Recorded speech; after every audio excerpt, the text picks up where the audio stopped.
რატო დაიგვიანე? ჟურნალისტი ხარ ახლა? რატო დაიგვიანე? ჩასაფრებული ხარ ახლა? რა ხდება? რა ხდება? რაღაცა ხდება. რატო დავიგვიანე? როგორ? ვიყავი სავარჯიშოდ. მარტო. გითხრა რატო? მაინტერესებს.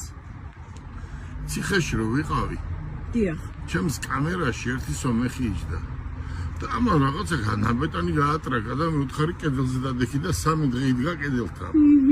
მეოთხე დღეს მისი მეუღლე მოვიდა და რაღაცები მოუტანა და მათ შორის ერთი ჟურნალი.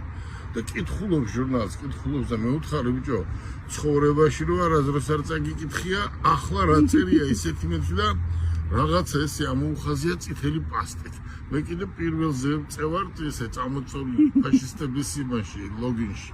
ეს კიდე ზევიწევს, გაიგე, ესე მომაწოდა. და სარკე თუ რა რომელიღაცა გაზეთი იყო და ესე შემოხაზული იყო. ვეძებ მამაკაც.